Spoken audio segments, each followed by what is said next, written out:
Hi everyone. I don't know if you guys can hear me, but we're gonna have 1 minute to see if everyone join before we start. Welcome everyone, and thank you for joining our session.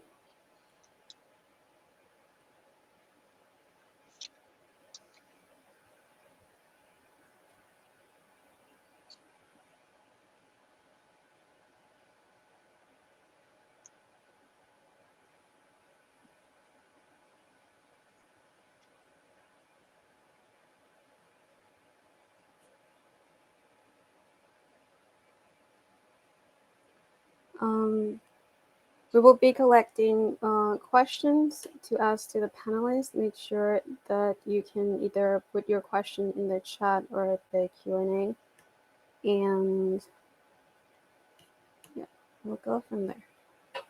Okay, so let's just officially start. So, Tao Tai Waitiao Sagnistas, Hi Sagnistas, or Hi My Sagnistas friend, that is in the Taino language.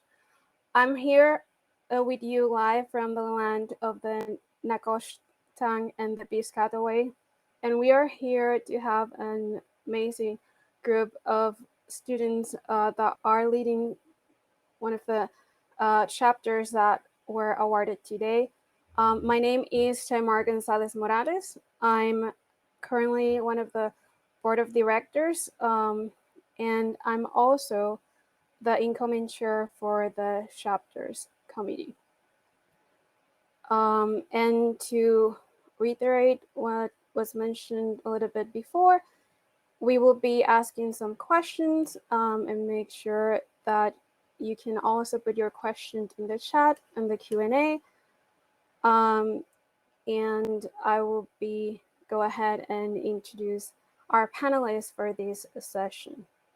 So one of the things that we're here today is to provide you guys with some insight on how to create perhaps a chapter if you don't have one, and how to better support your members, as well as to overcome some of those barriers. We have here today Faith Bowman from the University of Utah, Stephen Paniagua from Yale University, Natalia Rodriguez Sosa from the University of Texas Southwestern Health Center, Amanda Ruiz from Brown University, Jaime A. Torres Hernandez from the University of Puerto Rico, Calle. And let's start with the questions.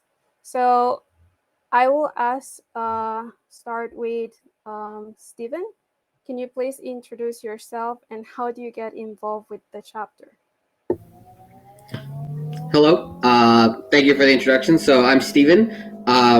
As you mentioned, I'm coming from Yale right now, our Yale SOCNAS chapter. I actually got involved with SOCNAS as an undergrad. I went to UC Santa Cruz, which SOCNAS is a big hub at UC Santa Cruz. I had never heard of SOCNAS beforehand, but I had friends that actually, so me being first generation in my family, I joined a tutoring program because I expected I was going to need some kind of extra help in tutoring, where I met a lot of other individuals that were also first generation, and they brought me into SOCNAS in UC Santa Cruz. When I became a graduate student and I came to Yale University, I realized that Yale did not have a SOCNAS branch, and actually more the state of Connecticut didn't have a SOCNAS branch. And then me and a group of my friends became like the founding members to start SOCNAS branch here, and it's been great ever since. Stephen. And Amanda, can you introduce yourself and tell us a little bit and how you get involved in your chapter? So my name is Amanda Ruiz, fourth year PhD candidate in microbiology and immunology. I'm also a Gilliam Fellow, and I also serve on the board of directors for the American Society of Tropical Medicine and Hygiene. I became involved with SOCNAS at Brown because I was very interested in finding community when I came to grad school. I think that was something that at times I had trouble with in undergraduate. And then when I finally found my people was when I really started thriving in undergrad. So I knew that coming into graduate school, I needed to find a group of a network of scientists that could really help me out throughout my PhD. And so I joined SOCNUS at Brown, and we had a transition of board of our executive board, and that's when I joined as president and started really learning more about SOCNUS, the national organization, the conference, and taking some initiatives on campus that were partially initiated through my work with SOCNUS. And Faith, can you introduce yourself and tell us a little bit about your journey and how you get involved in the chapter? So hello everyone, I'm Faith Bowman. And so I am currently an NSF GRFP fellow and a former Ronald E. McNair scholar. And I got involved in SOCNUS as an undergrad. I went to the University of Wisconsin-Madison, and I was actually looking for an ACES chapter, so American Indian Science Engineering Society, and we didn't have that. And my advisor in genetics there, she was like, "Hey, we're starting a SOCNUS chapter. Like, it's similar to ACES. You should go check it out." Checked it out, and I never left. I ended up going to my first SOCNUS conference in 2017 that happened to be in Salt Lake City. I was never considering Utah, and somehow I ended up at Utah. And it was just awesome that they actually had a SOCNUS chapter here as well. And during my recruitment, I actually got to interact with the SOCNUS chapter here because they're heavily involved within the PhD program that I was applying to. And then I basically joined as the communications officer for this chapter, and now I'm the current president of the chapter here. To hear your journey, Faith. And Kaimi, can you introduce yourself?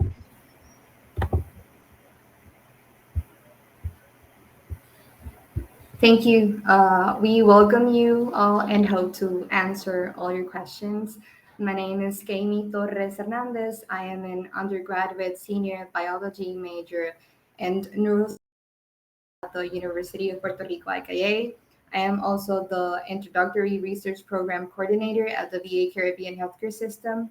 I started as a student member back in 2018, looking actually for a student organization who not only was centered or focused in research, but a community who was devoted to encouraging interdisciplinary leaders while fostering the visibility of Puerto Rican minorities. Then in 2019, I became SAGNAS UPRKA chapter vice president. And as this year, SAGNAS president, I believe we have had the opportunity to make a cultural and scientific impact, changing the stigma and the expectation of what a true scientist should look like and should do. Natalia, can you introduce yourself and tell us a little bit of your journey? Hi everyone, I'm Natalia Rodriguez. Can you hear me? Okay. I'm actually a fifth year PhD candidate in the neuroscience department. I actually came from Puerto Rico myself, but now I'm here in Dallas at UT Southwestern. And actually I didn't know about SAGNAS, or I did know about SAGNAS as a foreign thing. Like in my undergrad, there wasn't any chapters. But when I got here, I always wanted to keep going with my outreach efforts that I kind of like to do throughout my undergrad and my high school. And I wanted to continue doing that. And I found SAGNAS was also able to open the doors to do more outreach here in Dallas. And so that was my reason for joining, but I ended up loving everybody in the chapter, and I became president last year, and now I just didn't want to go. So now I'm social chair, and it's just been a great experience. Awesome to hear everyone's journey and how SAGNAS has been a great part in finding a community within your institution and building a community. A stronger community within your institution. We have our first question, and I will maybe Amanda, you can start answering this question. And the question is as follows: what have been some successful practices in getting your chapter members engaged with your chapter activities and leadership boards? Sure, I'd be happy to answer. So for us, we realized that having very targeted and tailored events for different training positions and stages was crucial to engaging our membership. And so intentional in programming events, professional development events, social hours that were particular to the undergraduate population, to the graduate population, and to the postdoc population. And then also events that would bring together everyone and also include staff and faculty. We found that, of course, those social events were the events that garnered the most attention and everyone would have a lot of fun at them. But we also realized that the events that were very targeted, for example, applying to a specific fellowship, like the Ford Fellowship, were also very critical for the development of different parts of our constituencies. So we tried to be very strategic with planning our schedule of events in the summer before the fall semester starts, and having an idea of what even the spring semester is going to look like in the summer. And that's really helped us a lot with getting members to come back and be very active within our membership, and then also go on to apply to different board positions. And in terms of getting students into leadership positions, we try to show them what it would be to be in a leadership position as an active member who isn't currently on the board. So we try to be very transparent in what it takes to be a leader in our organization, such as these are the number of hours that it's going to take. These are the benefits, meeting administrators on campus, forming the network outside of just the student population, and forming connection with professors, getting invited to special receptions and dinners, getting invited to meetings with the board of trustees, and really letting them see that it's not just, having to do the small minutia of planning an event, which is also very fruitful and good for professional development, but also building your own network and how it benefits the individual leader. So those are things that we've tried to build on this past year. Those are great suggestions. Natalia, do you want to elaborate a little bit more on that? Yeah, so for us, it works really well, targeting the first year students that come into the graduate school, and kind of like presenting ourselves and introducing ourselves to them, and making them like our little siblings, so we can like train them to become members or actual executive members at some point. So that has been working, like having one person paired with another student that is younger, and training them to become or do whatever they're doing in the position they're doing. And yeah. Dalia, Faith, do you want to elaborate on that? Yeah, ours is similar, except for we take it one step back. So we have a great relationship with the umbrella program here called Bioscience PhD program at the University of Utah. And when they're recruiting graduate students that have applied, they invite them for an interview weekend. And our chapter sponsors coffee hours for those interview weekends. So one, to show the students how our university really has a great work-life balance in that they can actually live and thrive in Utah. But also it gets them interested in SOCNAS and diversity in STEM. And so whether they choose to come to Utah or not, they now have a place or an organization they can look towards in their other programs that they're applying to.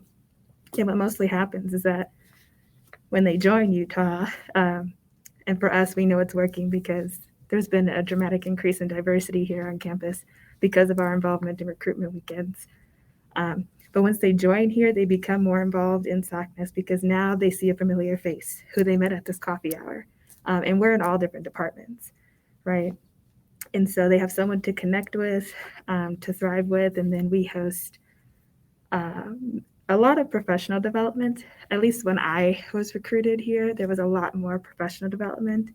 And then since my involvement in the board, we've gone to more social things, and we've tried to expand to get more undergraduates. And so, at least for our undergraduate recruitment, a lot of social events more or less gets them involved. In terms of getting participation in our boards, so we actually hold elections, and so anybody who's interested in running for a particular position can nominate themselves or be nominated for an open position on the board. And then we actually have our SACNAS community vote who they like to fill that position based on what the person has provided and how they could what they could do within that role.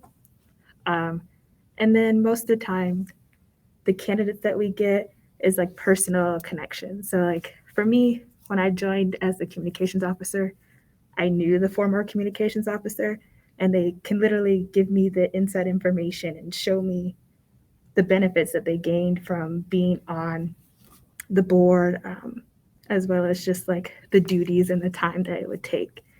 So for me, I'm like really creative.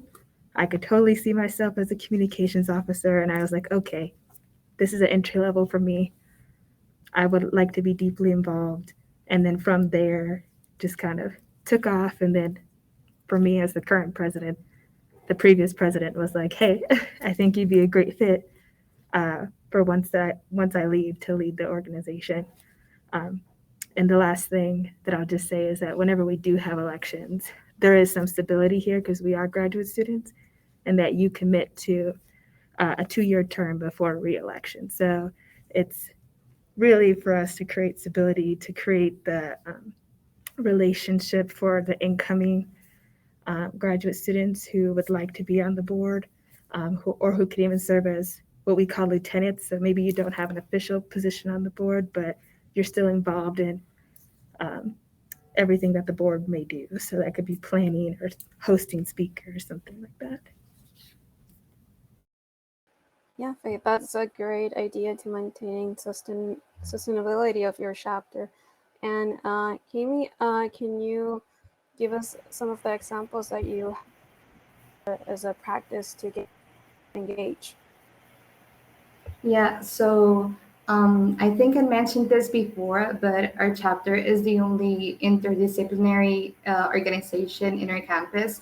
So we are focused on providing a sense of community for students in Puerto Rico, inside and outside academia. So we have been focusing on providing conferences, workshops, and trainings and for students to develop and become agents of scientific impact and scientists who are conscious about the necessities of Puerto Rico. We have also identified that it was a crucial necessity of involving students in the STEM field to a cultural awakening and to be involved in political and social aspects in our country, in municipalities. So we have been centered in providing community service activities and reaching out to marginalized communities. Kimi and Stephen? Yeah, I mean, I don't know how much more I can add to all those suggestions. For us, so we're a relatively small chapter, so we don't have undergrads or really professional students. We want to expand to those. But in terms of what we primarily focused on, since we're relatively still very young, we focused on recruitment across different departments, but also different graduate age brackets. So we obviously do a lot of the first year recruitments, which leads to, and this all ties in with engagement.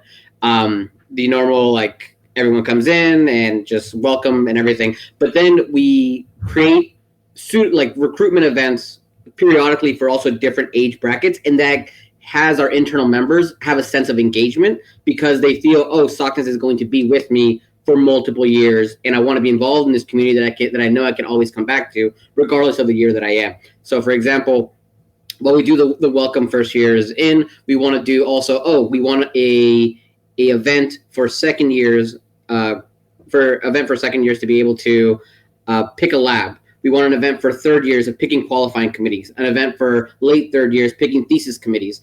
In that sense, we are constantly getting new members, but keeping our current members engaged because they know, well, I always want to know what SACNAS is doing, because at some point they will have something that I might be interested in, all the way to then writing CVs, resumes, and things like that. So that's how we end up combining engagement with recruitment, is trying to integrate as much of us with the graduate lifetime, basically. I know that Faith and Amanda, you mentioned a little bit of like the hour commitment. Faith, can you start by telling me a little bit of, like, there's some question here is that maybe people are interested in becoming board members in their school chapters, and they wonder how many hours on average they can be committed to. Yeah, so for us, I guess it varies on the position or how involved you want to be within leadership. So for every person on our board, like, they have their designated job, right? So for me, mine was mainly creating the flyers or any type of communication for our chapter that would be distributed. And so that's just sort of like as is basis, whatever event we have coming up, depending on when they wanted the flyer due or how much time they wanted to advertise. Normally 2 weeks before the event, I would have to get the flyer in, put it out on, we use a Slack channel to get feedback from both the other officers as well as the advisors before finalizing it and getting it sent out. So for me, that wasn't like super time committing. That's just my basic job. But if you wanted to be involved more or to go beyond what your basic job description is, then that's like completely like your time. So like for me, I really wanted our community to sort of have a true pipeline of support to support undergraduates all the way to professionals. And we have that opportunity because we had a super solid graduate student and postdoc population here that came to our events, but we didn't really have a lot of undergraduate involvement. And so what I did with my position was try to help the main campus group that we created to really gather audience and coordinate with the upper campus. And then additionally, I really wanted there to be some sort of cultural connection because I came from the University of Wisconsin-Madison. I was super involved with the Native organizations there, and we always put on Native November. So there was always a bunch of events that I could connect with culture with or learn more about and see the real contributions of Native peoples to society. There wasn't much of that here at Utah. So for me, I took it upon myself to sort of reach out to other Native organizations here on campus to come up with programming that would expose the Utah campus and community to Native culture and the contribution to society, right? So that was just me going above and beyond what my description was. But other than that, it wasn't really like super time consuming. Like we had a dedicated officers meeting that was once a month, 1 hour, right? We get action items, mainly emails, right? If you're planning an event or if you signed up to host an event. But all the extra work was something that I was just passionate about doing. And so I wanted to put in the hours to do. So I would say, like, again, it depends on the position that you've taken and what you wanted to do with that position, right? Currently, I'm the president, so I have a lot more responsibility than I did as the communications officer, which means that I'm looped into a lot of the programming, a lot of the emails, or I'm delegating, following up on what I've assigned. So it's more time consuming because I have more responsibility, right?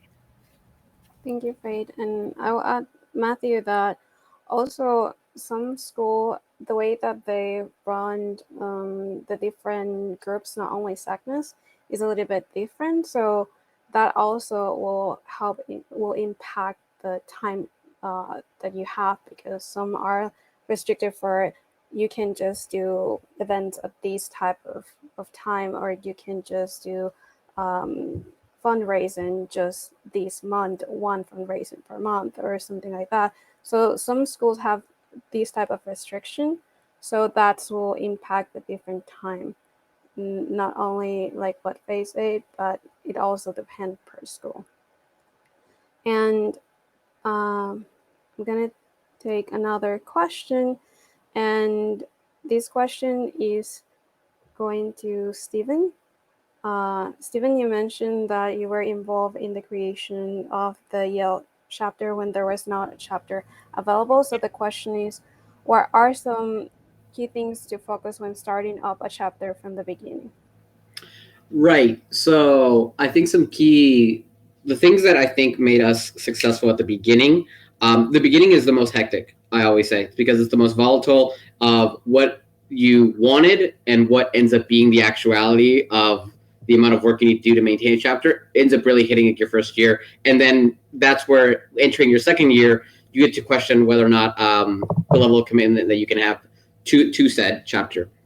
I'd say the important thing is really organizing your initial group, your starting e-board or your starting group that you begin. It's like not just people that are passionate, like you get a lot of people that are passionate about starting a new chapter, being involved in the organization, but also people that can communicate reasonable expectations. You don't want one person thinking that the chapter is going to be moving in a certain direction while another person is thinking the chapter is going in another direction, and they both end up butting heads. So clear lines of communication at the beginning with a core group of people that you feel comfortable meeting with and discussing very openly is very important, I think, for the beginning of a new chapter, because it's going to be very hectic. There's going to be things that you didn't see coming. There's going to be huge last minute changes all the time, and you want to be able to feel comfortable talking to people that are both hectic, or maybe you're panicking all of a sudden. So that's what I say. The initial parts of a chapter is make sure you've established your core group with clear lines of communications and expectations.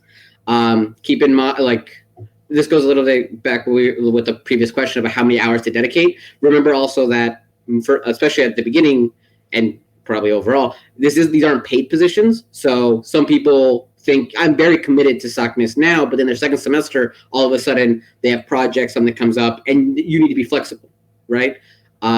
But that's what I would give the biggest advice is clear lines of communication, clear expectations, and make sure you know your core group very well. I always say start small.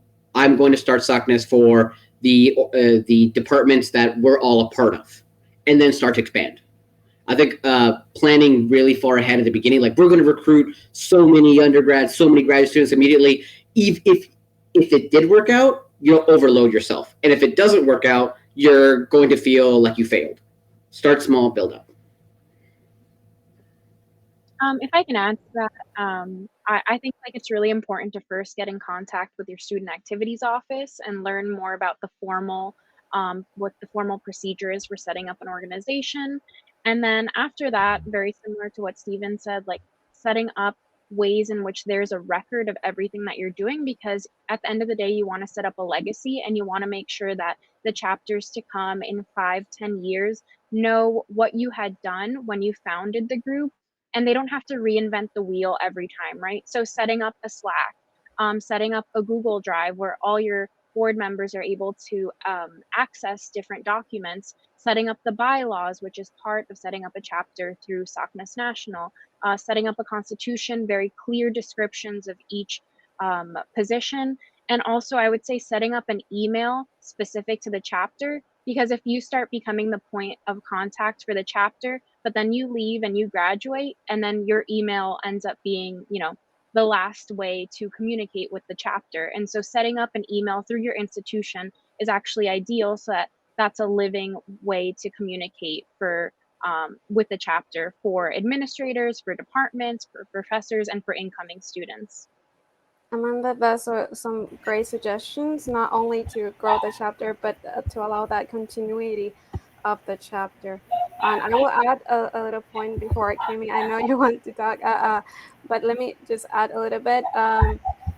It is also very important to like Amanda say, communicate with the people in in charge of these student organization in your school, because sometimes they do have funding available. Like when we start, I start the chapter at UT Health San Antonio, we were able to secure over $6,000 in funding.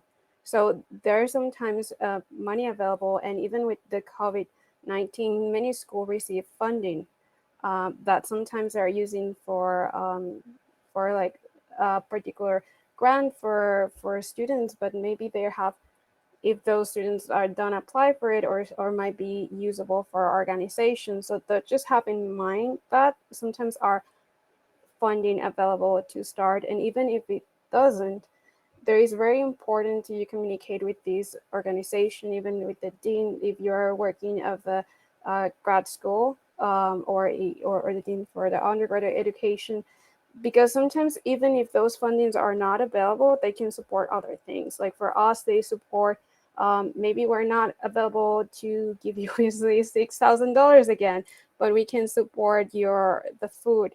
We can support not like bringing a speaker that you wanted to contact. So those are things that you can also get for building this bond, and these will be also question that Esther have, which was like things to grow, right? So these also things to grow.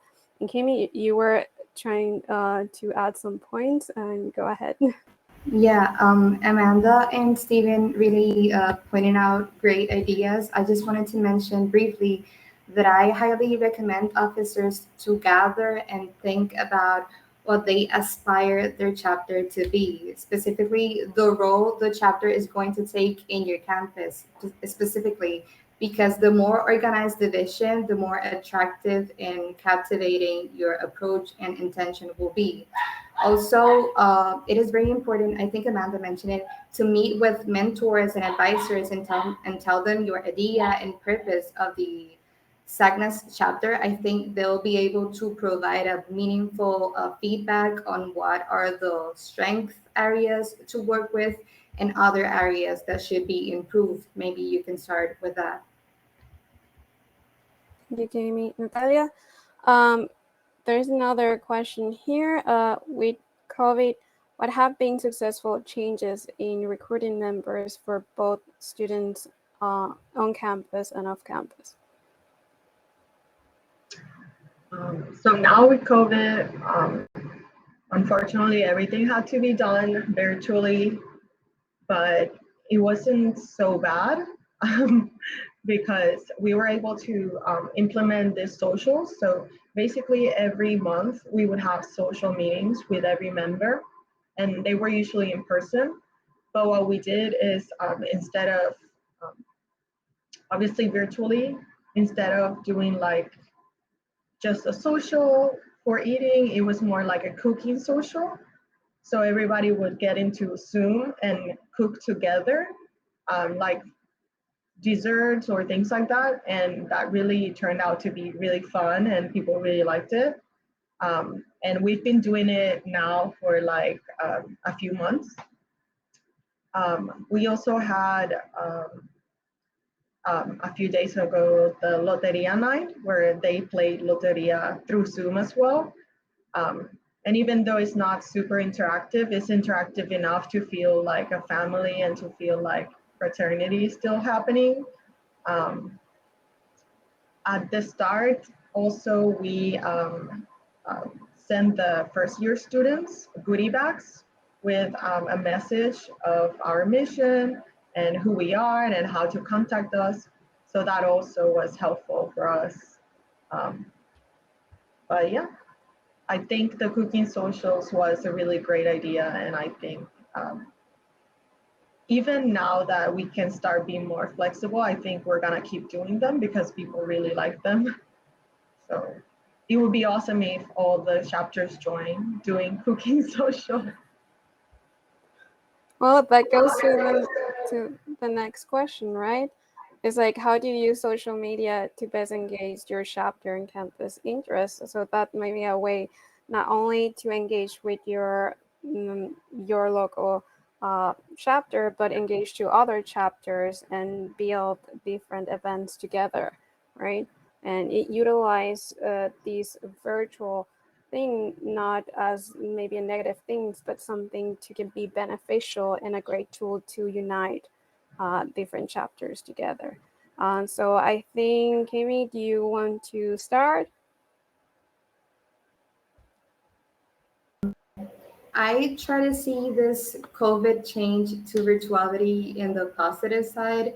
I do believe that it has been a great opportunity for specifically in the STEM field to be a means of communication and to um, disseminate the information that we have been receiving specifically on COVID, for example, and also to network with other parts of our country in Puerto Rico and the United States to bring, for example, other resources that could share their experiences and stories of adversity and study in stories of success. So I believe that it has been a great asset in terms of networking and establishing a better communication in terms of a student community in Puerto Rico. SACNAS is still growing, and I believe that that transformation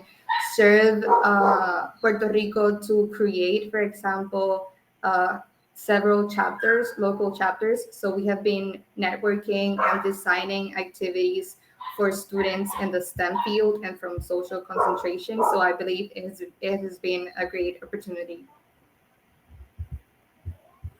Maybe. Did any of you want to jump in? I can. Um, And I can say that. Oh, sorry. sorry. Go, Natalia. It's fine. I just want to make sure that we have somebody that wanted to jump in. Otherwise, we'll move to the next question. So then we have first Natalia, and then we have Amanda, and then we will move to the next question. Okay. Yeah, I was gonna say, like Kami, we are doing also like a lot of social media campaigns where we take different students that are also underrepresented minorities and have like a highlight of the day or a feature Fridays. That's what we call it. And so they can tell their story of how they got into STEM and how's it going for them as graduate students. And maybe that can inspire other students to feel like they can also do it. So that's one of the goals of that. Um, and we've also been doing it for actual mentors here, like other PIs that are also part of the diversity of the UT Southwestern. So that's also been really important and fruitful. Thank you, Natalia. Amanda? yeah, I just wanted to add that I think Twitter and Instagram are great ways of engaging your members. The moment that I became president, I knew we had to make a Twitter. Twitter is very popular in the science realm. And so I think that being active on Science Twitter is really important for engaging your members. Also, letting your members know that this is a great way to build your personal brand. And this is very important for your professional development as a scientist. So we use it to advertise our events, to post pictures about our members and the events that we have, showing them having fun. We also try to highlight other events on Twitter, retweeting other chapters' events, SACNAS national events. And I think it's a great way of putting a face to the chapter and letting people know, you know, this is the community that you can be a part of. This is the community that you are welcomed into. So for us, social media plays a very big role. And also using MailChimp as a way of disseminating newsletters. It has been really crucial for us in building a large membership. Thank you, Amanda. That's some great tools. Like it's very important as soon as you can to build that that branding, right? As a scientist, and you will be contacted in future by recruiters and stuff because they will see those things that you're doing. So maybe Faith, can you answer this question that we have, and is what advice will you give to students coming from a community college that want to lead a successful SACNAS chapter?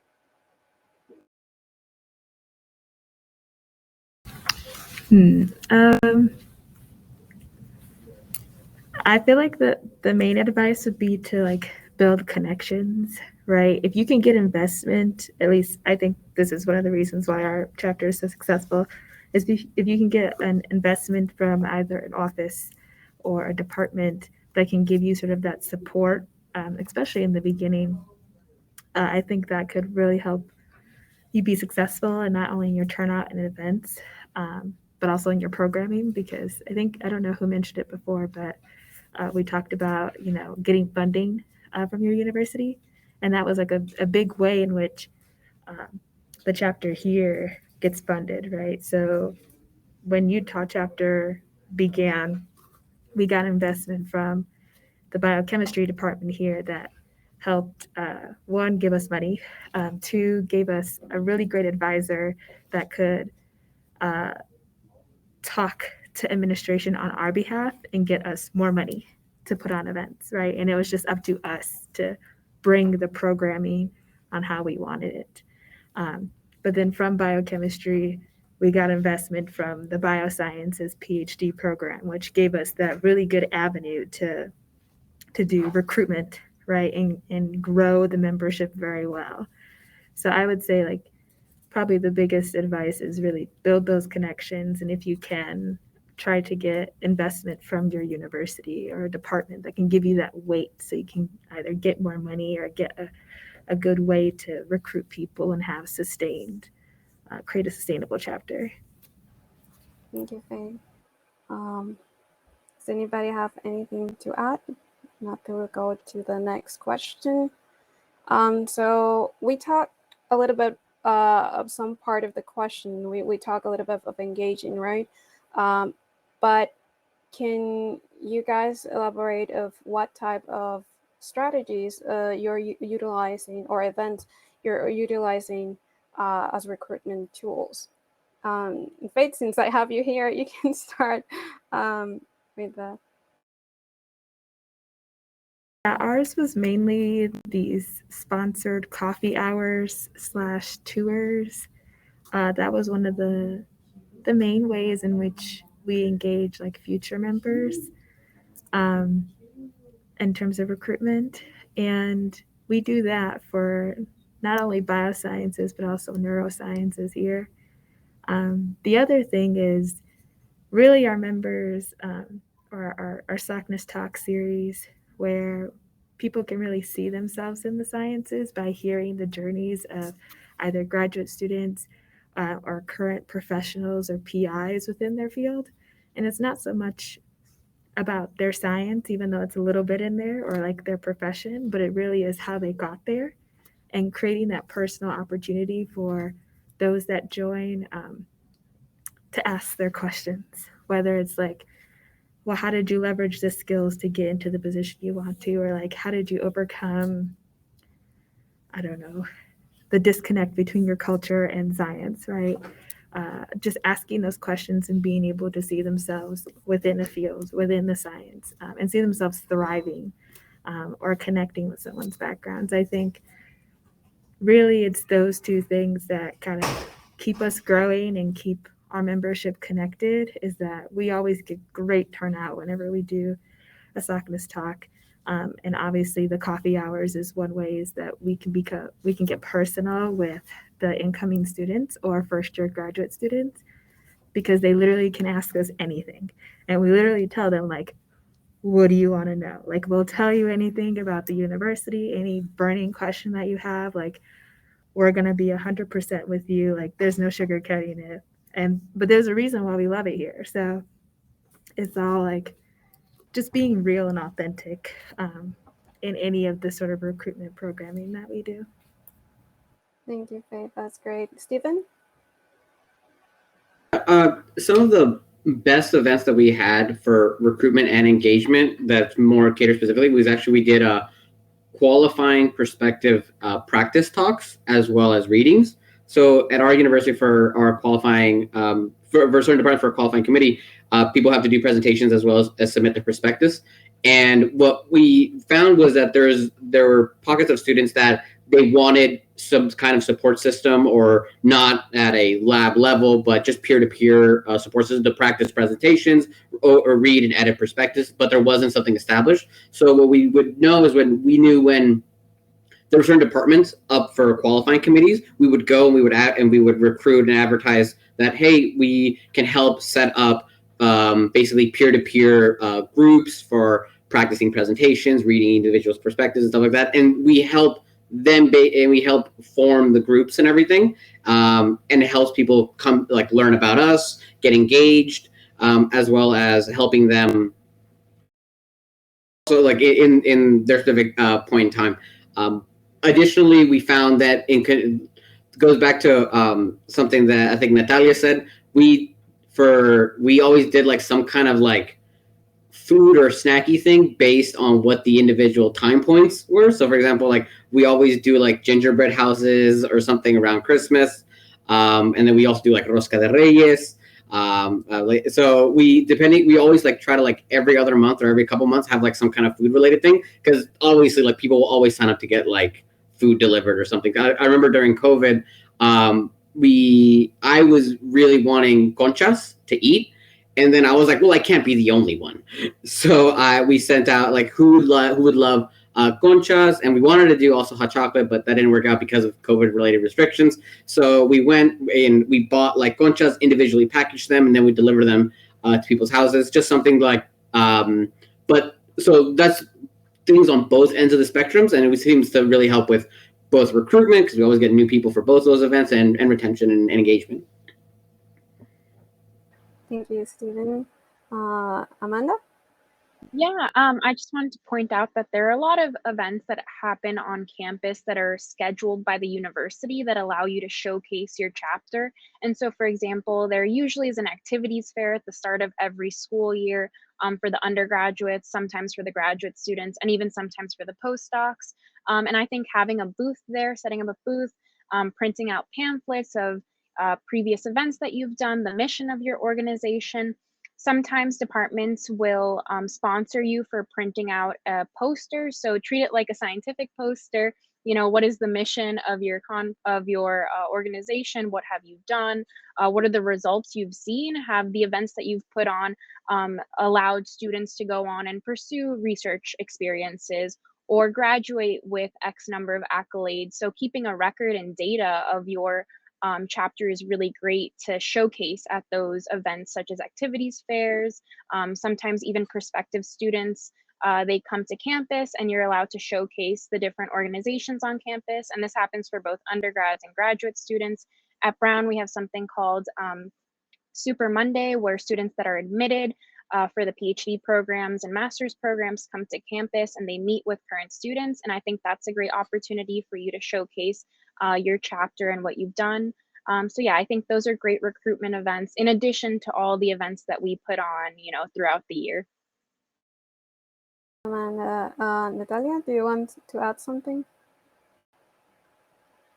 So for us to be able to at least retain and recruit as well, I guess, we at least want to have one activity per month or more than one, to be consistently out there and showing that we are consistently doing activities.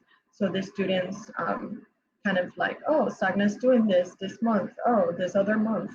And maybe they're actually thriving, so let me join. For example, we do socials, like I said, the cooking social.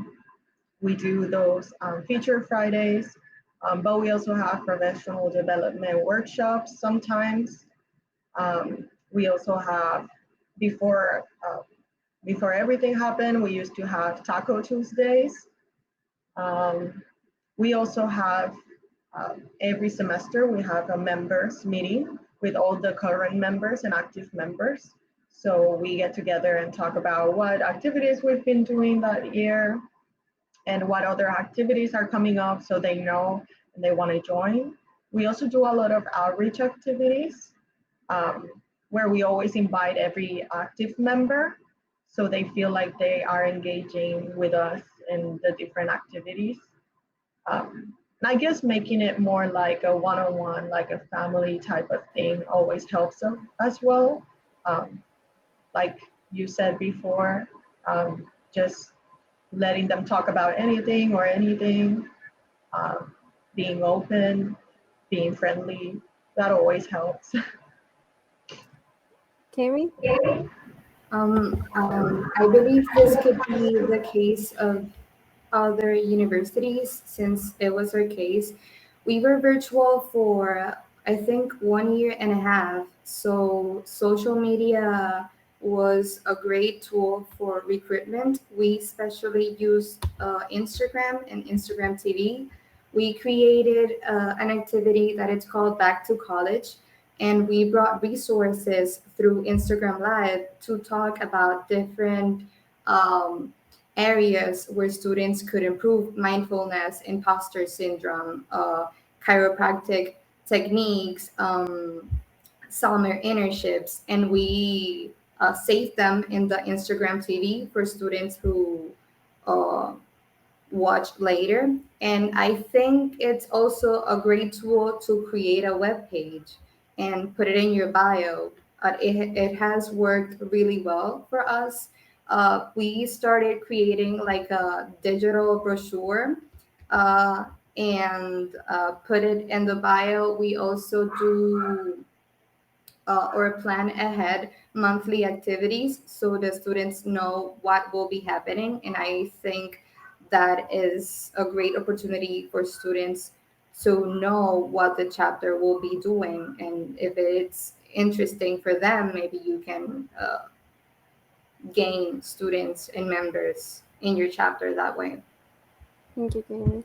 We have two questions that are sort of related, and I will just openly ask because it's mostly if your chapter have done this, and then you can go ahead and I'll just like go like this so I can better maybe than just direct you to that.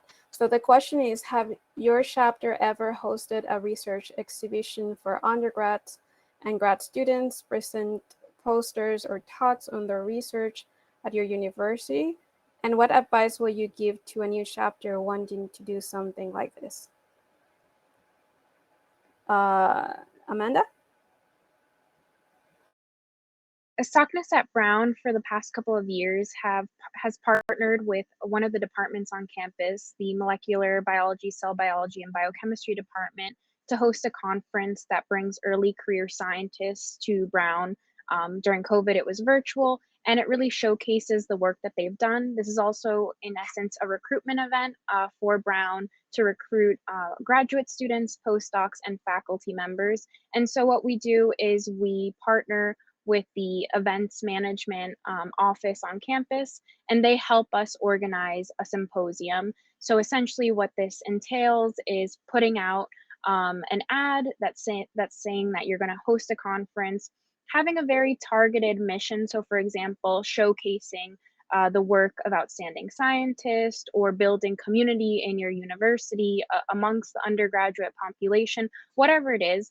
And then it entails receiving those applications of people who want to present and want to have a poster. And so you're going to have to develop a scientific programming committee that is really dedicated to reviewing all these applications, deciding how you're going to divide up these posters and talks. And a lot of these types of events have a keynote speaker. So it's really good to think about whether you want a postdoc, a grad student, a faculty member, whether you want an internal or an external speaker. And usually there is a fee associated with an event of this nature, but centers and departments on campus are more than willing to host or sponsor an event of this nature, especially given that it brings a lot of underrepresented scientists to campus and it brings awareness to STEM across the university for a lot of undergrads, for example, that maybe aren't aware of research opportunities. Anybody? Thank you, Amanda. That's great. Does anybody else want to add something? Okay, and then, okay, Kami? Yeah. In our case, we identified that it was difficult for some students during the pandemic to apply to internship programs. So our chapter decided to create a virtual symposium. It's called SACNAS Research Symposium. And it was a platform, a virtual platform for students to present their abstracts and poster presentations, oral presentations, and to disseminate their research work and compete before judges. And it is also a great networking opportunity. That's good suggestions as well. Does anybody else wanted to add something? If not, then I will just say that also partnering with different organizations within your campus, and you can do as a big symposium within your school, and that's one of the things that we did for UT Health San Antonio with different organizations on campus, and did some of a symposium there, and invite also individuals from universities that were close by. So that is another thing to have in mind. I think the other questions that we have, I think is mainly more for me, because is how our chapter recognized as outstanding for the chapter awards. Is it based on annual report? Is it tagging SACNAS in social media? So by applying to a chapter awards, there's an application process. The application required different personal statement and different essays. In the essays, your chapter need to highlight the activities that were done, and more important, the impact that your chapter have done, not only to the community at the school, to your members, but the community at large surrounding the area that you're living. So those are the things that also we take in mind when evaluating the chapter. We do realize that, of course, there are going to be institutions that have more funding, right, available, that might be able to give to students to start these organizations. And that's why we mainly focus on what is the impact that your chapter is doing to your members, to your school, and what are the changes associated with that are making to the community at large. So those are the things that we are considering for Outstanding Award. And as you heard from this panel, they have done all outstanding work. And I'm very proud of any single one of them and the work that they have achieved. We have time for one more question. If somebody have one question, if we don't have another questions, I will just wait a little bit, or maybe let me check the chat just in case whether I missed something. I think we don't have another question, so I will take, maybe I have something. Oh, there's a sort of question from Teresa. We talk a little bit of engagement of undergrad and grad students, but how do you engage for faculty members to be more involved within your chapters? And go, Stephen. In our case, faculty members tend to be really receptive to for a lot of first years, because of the fact that they're looking for graduate students to rotate and come to their labs. So it's a lot easier to advocate for having coffee hours or one-on-one sessions or round tables alongside faculty members that are also interested in recruiting for their lab. So we find that first years are very receptive to wanting to go to those events, and faculty members are very happy to participate. Or additionally, other organizations or other administrators, they tend to like that as a way of interacting and getting to know a lot of the newer constituents. So specifically using, like, having faculty members, professors, and targeting incoming first years seem to work well for us. That's great, Stephen. Go, Faith. Yeah, I just want to sort of add that, at least in our case here, the faculty are really interested in diversity, right? And I think we put on, or we're really good at putting on events that cater to all aspects of diversity in STEM. So for the longest, I think for Utah, it's been an institution that wanted to have more diversity in its student population, to have more representation on campus, but just didn't know how to do that until we here brought now a SACNAS chapter to the university. And so with that, like, not only were we able, or we put on events where you can expose them to different cultural diversity, but we've also looked or brought speakers that look at the intersection between your identities, right? So you as an artist and a scientist, how do you blend those two, right? These are faculty members. They've chosen this academic route, but they all have other passions too. So it's very interesting for them to see how someone else has taken that and blended it and use it. Same thing, we recently just had a talk that catered to different abilities or diverse abilities in STEM.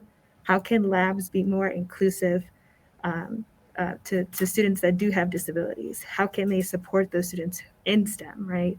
We don't have a lot of representation in that. And I can say, like, aside from this year, there's only been one other conference that had a direct session that related to disabilities in STEM, and that was ABRCAMS 2017. I'll never forget it.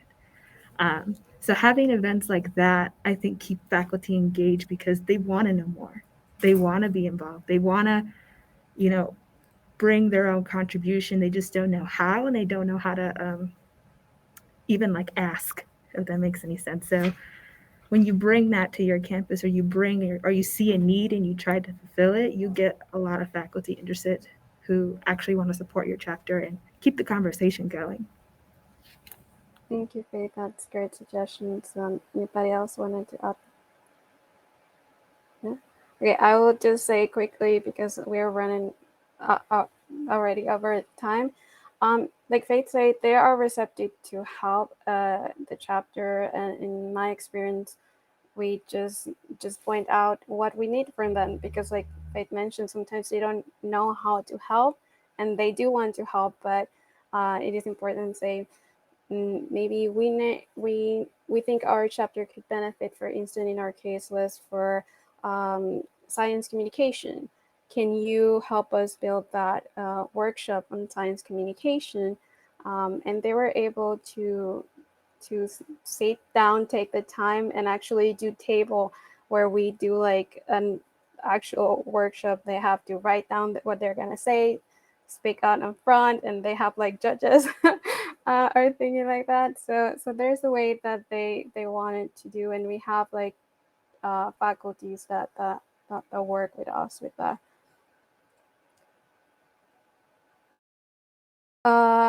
We seek. I'm just gonna take these. So I do recommend to just, like I mentioned before, to join with other organization. Doesn't have to be underrepresented groups, but yeah, you can. I think I recommend to do that. And I wanted to thank the speakers for the time. And they have done all great job, as you heard from all the initiatives that they have done. So just take a moment to just express your gratitude for them having the time here with you and share the successful stories.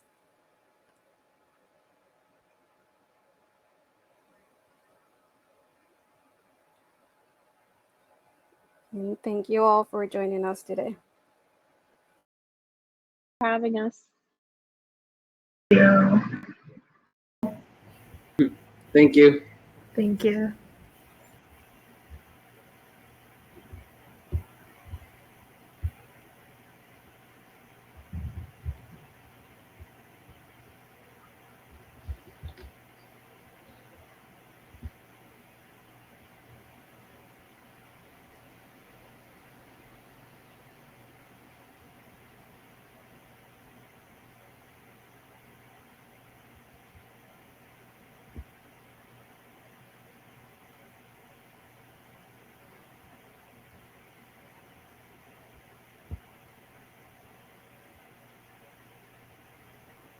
Are we staying around for a debrief or? I don't know. I just waiting I for was what feeding Eric him Kelly. something. Yeah, I was just waiting for Eric. Hi, sorry, no. Thank you all. That was super amazing. Super great to hear all your advice. And Mr. Thank you for moderating this session. It was really great. Um, you're all done for this session. You can just click on the lobby. And then I think you'll minimize this one, and then you can just hit the little X on there to close out. Okay, great. Okay, Thank you for thank the you. opportunity. Yeah, Bye thank bye. you. And sorry I Bye. said it was today when it's Thursday. Oh, no worries. For some reason, I thought it was directly after this. But anyways, thank you very much. Bye.